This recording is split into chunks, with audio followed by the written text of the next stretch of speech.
비밀 종교, 즉 밀교하면 어떤 이미지가 떠오르시나요? 뭔가 약에 취한 집단이 무분별한 성적 탐닉을 한다거나 이상한 몸짓으로 신들림을 표현하는 장면이 떠오르지는 않는지요. 이는 밀교가 이성적 언어보다는 내면의 영적 체험을 중시하기에 평범한 일상과 구분되는 특별한 행위를 의례로 만들었기 때문에 생긴 이미지죠. 이 영적 차원을 여는 밀교의 신비 의례, 즉 미리는 대중에게 공개되지 않기에 문란하고 폐쇄적이라는 고정관념이 생긴 것입니다. 그런데 이런 이미지와 달리 기독교가 공인되기 이전 고대 그리스와 로마의 종교는 이 밀교가 대세였다는 사실을 알고 계셨나요? 특히 아테네 근처 작은 마을 엘레우시스에서 데메테르를 숭배하는 밀교가 있었는데요. 이 밀교는 로마 황제들까지 입교할 정도로 인기가 있었죠. 어디 그뿐인가요? 뭔가 비밀 종교하면 소수의 사람들만 전유할 것 같은데 역사가 헤로도토스의 기록에 따르면 아테네와 페르시아가 살라미스 해전을 시작할 때 엘레우시스에서 3만 명이 먼지 구름을 일으켰다고 하죠. 전쟁 와중에도 전국 각지에서 미리에 참가하기 위해 사람들이 모여든 것입니다. 재밌는 것은 이 엘레우시스 밀교는 미리에 참가해 보고 들은 것을 발설하는 자는 목숨을 내놓아야 한다는 다짐을 받거든요. 근데 이 침묵서약이 어찌나 잘 지켜졌던지 이 종교가 생겨난 기원전 1600년 미케네 시대부터 기원 후 400년 로마 제국까지 무려 2000년간 정말 이 밀교에서 어떤 의식이 치러지는지 밝혀지지 않았다는 겁니다. 그러니까 지금까지도 학자들 간의 의견만 분분할 뿐 확실한 사실을 알 수 없는 것이죠. 다만 이 밀교에 대한 간접적인 정보만이 있을 뿐인데요. 로마의 키케로는 이렇게 썼습니다.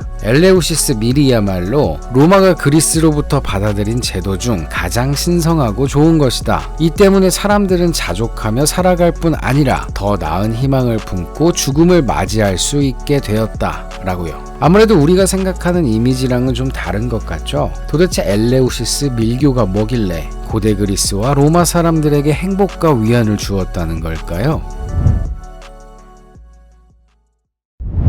고대 그리스인 대다수는 사실 다신교를 믿었습니다. 우리가 아는 그리스 신들이죠. 그런데 이는 종교라기보다는 문화나 관습에 가까워요. 중앙 조직이 따로 존재하지 않죠. 그도 그럴 것이 고대 그리스인들은 사후세계에 별로 관심이 없었거든요. 영혼의 세계보다는 살아있는 육신의 세계를 더 중시했어요. 일례로 호메로스의 오디세이아에서 오디세우스는 죽은 자들의 통치자가 되느니 지상에서 머슴을 하는 게 낫다고 말했습니다. 그러나 그리스에는 호메로스적인 인간들만 있는 것이 아니었어요.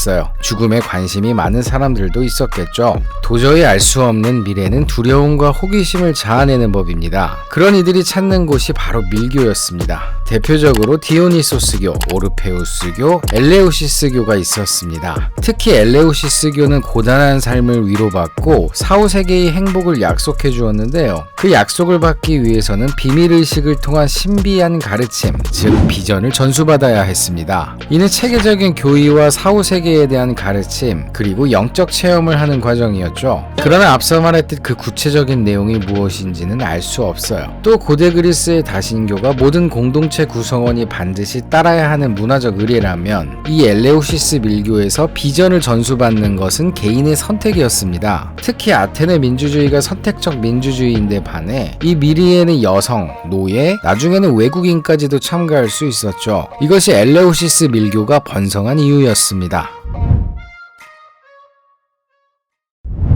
엘레우시스 밀교는 데메테르가 자신의 딸 페르세포네를 저승의 하데스로부터 되찾아온 이야기의 기원을 두고 있습니다. 하데스는 지하세계 죽은 자들의 왕국을 다스리는 신이죠. 그런데 그는 농업의 신 데메테르의 딸 페르세포네에게 한눈에 반해 그녀가 들판에서 꽃을 따고 있는 사이 지하세계로 납치해버렸어요. 큰 충격을 받은 대지의 어머니 데메테르는 곡물의 열매를 맺게 하는 일을 중지하고는 인간 노파로 변신해 9일 밤낮을 딸을 찾아 헤맸습니다. 그러다가 아티카 지방의 엘레우시스에 도착한 거예요. 그리고 너무 지친 나머지 어느 우물옆 나무 그늘에 앉아 쉬게 되죠. 그때 엘레우시스 왕 켈레오스의 딸들이 샘에 물을 기르러 왔다가 수척한 데메테르를 발견하고는 궁으로 데려갑니다. 데메테르는 그곳에서 융성한 대접을 받아요. 궁의 시녀 이암베는 웃지 않는 데메테르에게 성적인 농담을 해서 미소 짓게 만들고요. 발효주 키케온을 권해 기운을 북돋았습니다. 기운을 차린 데메테르는 왕비 메타네이라에게 청해 갓난아기인 왕자 데모폰의 유모가 되기로 하는데요. 그런데 육아에 몰입하다 보니 이상한 욕심이 생깁니다. 데메테르는 아기를 키우는 것에 만족하지 못하고 불멸의 몸을 선사하려고 하죠. 매일 데모폰의 몸에 신들의 음료인 암브로시아를 발라주고 밤에는 죽어 없어지는 육체를 조금씩 불태웠습니다. 그런데 어느 날 이 모습을 왕비 메타네이라가 보게 돼요. 당연히 아기가 불길 속에 있으니 깜짝 놀랐겠죠. 소리를 하고 지릅니다. 깜짝 놀란 데메테르는 자기가 잘못하고 있는 것도 아닌데 큰 소리를 듣고 나니 화가 치솟았습니다. 그리고 노인의 모습에서 원래 신의 모습을 드러내고는 메타네이라에게 말해요. 너희 어리석은 인간들은 무엇이 좋고 나쁜지를 구분하지 못하는구나. 마을 근처에 나를 위한 신전을 지어라. 그래야 나의 호의를 되찾을 수 있을 것이다. 신의 모습을 본 메타네이라와 왕 켈레오스는 기꺼이 데메테르를 위한 신전을 지었고, 신전이 완성되자 데메테르는 그곳에 들어갔습니다. 엘레우시스 사람들은 신전에서 정화의식을 하고 축제를 열어 데메테르를 기렸죠. 덕분에 다른 도시들이 데메테르의 파업으로 기근을 면치 못할 때 엘레우시스만큼은 풍요를 누릴 수 있었어요.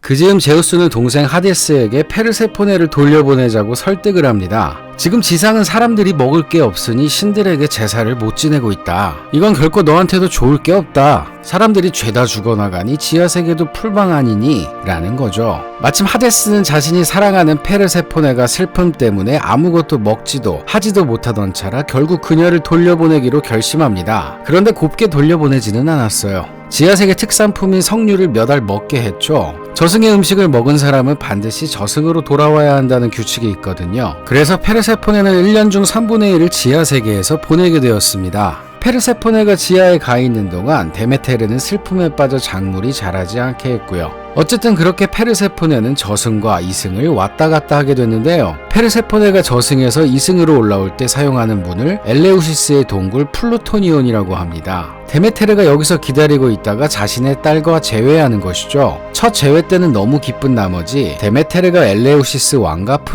프립톨레모스에게 곡식 재배법을 알려주어 농업을 퍼뜨렸죠. 또 엘레우시스의 왕 켈레오스에게 매년 치러야 할 성스러운 의식을 알려주었습니다. 이 의식을 지켜본 자는 축복을 받고 내세에서 행복해질 것이라고요. 다만 이 경건한 신비의식은 누구에게도 발설해서는 안 된다고 경고했습니다. 이후 그리스인들은 엘레우시스 미르에 참가하면 데메테르는 물론 지하세계의 여왕 페르세포네의 축복을 받아 사후세계에서 행복할 수 있다고 믿었어요. 엘레우시스 미르의 핵심은 지하세계가 열리고 데메테르와 페르세포네가 제외하면서 공포가 기쁨으로 바뀐다는 점이거든요. 불멸하는 신들은 죽는 운명의 인간을 이해할 수 없지만 데메테르와 페르세포네는 간접 경험으로나마 인간을 이해할 수 있다고 생각했죠. 그래서 죽음에 대한 두려움과 슬픔을 느낄 때마다 두 신의 자비에 기대게 되는 것입니다. 두 신은 삶이든 죽음이든 겨울이 지나면 어김없이 봄이 찾아온다는 상징인 것이죠. 엘레우시스 미르에 대한 확실한 정보는 남아있지 않지만 간접적인 정보로 합리적 추정은 해볼 수 있습니다. 일단 엘레우시스 제전은 데메테르가 방황한 9일 동안 진행됐죠. 제의에 참가한 사람들은 데메테르가 자신의 딸을 찾아 헤매듯 아테네에서 22km 떨어진 엘레우시스까지 행진을 하는데요. 행진을 하는 동안 데메테르를 웃겼던 이안베가 그랬듯 상스러운 농담이 오고 가고, 사제들은 데메테르 여신의 성물이 담긴 상자를 소중히 옮겼어요. 이 성물은 풍요로운 생산을 의미하는 남성과 여성의 생식기 그리고 씨앗이었을 것으로 추정됩니다. 엘레우시스에 도착하면 텔레스테리온이라는 성전에서 입문의식이 치러집니다. 프로그램을 자세히는 알 수 없지만 아마도 어두운 곳에서 데메테르 신화를 드라마로 재현하는 시간을 가졌던 것 같습니다. 또 금식을 한 후 데메테르가 마셨다는 키케온을 들이켰을 거로 추측되죠. 문제는 이 키케온에 환각제가 들어있냐 아니냐인데요. 고대 밀교에서는 종교적인 신비 체험을 하기 위해 환각제를 사용하곤 했거든요. 만약 키케온이 환각제였다면 여러 후보 물질이 가능합니다. LSD의 천연 성분인 맥각이나 실로시빈이 들어있는 환각버섯, 혹은 크레타 섬에서 재배했던 양귀비나 2010년 브라질에서 집단 종교의식에서 사용하는 것을 허용한 아야후아스카의 유사물질인 하르말, 그리고 지중해 야생식물에서 발견되는 DMT가 있죠. 환각제를 사용했든 안 했든 참가자들이 0. 직접 체험을 했던 것만은 분명한 듯합니다. 아리스토텔레스는 인문자들이 어떤 교리를 배운다기보다는 강한 인상을 받고 정신의 기틀을 세웠다고 말했는가 하면, 플루타르코스는 엘레우시스 의식이 죽음과 유사해 처음에는 혼란에 빠져 두려움에 떨다가 마침내 밤의 성스러운 환상을 본 후 다같이 춤을 추고 거룩한 계시를 받았다고 썼죠. 영혼이 승격되는 것입니다. 소포클레스는 제의에 참가하고 나면 남들보다 3배는 행복해진다고 말했어요. 그러나 이 엘레우시스 밀교는 결국 기독교도 테오도시우스 황제에 의해 392년 금지됩니다. 신전과 성소들이 폐기되죠. 고대 그리스와 로마에서 2000년간 중심 역할을 하던 종교가 끝난 것입니다. 다만 그게 아쉬웠는지 1940년 2월 7일자 아테네 신문 헤스티아지에서 한 노파가 엘레우시스에서 자신이 탑승한 버스의 엔진을 멈추고 승객들에게 당신들이 살아온 방식 때문에 결국 작물과 물을 얻지 못할 것이라는 말을 남긴 채 눈앞에서 사라졌다는 미스터리 기사가 실리기도 했다죠. 이상 데메테르 신화와 엘레우시스 의식에 대해서 마치겠습니다. 내용이 재밌으셨다면 좋아요와 구독 버튼을 눌러주세요.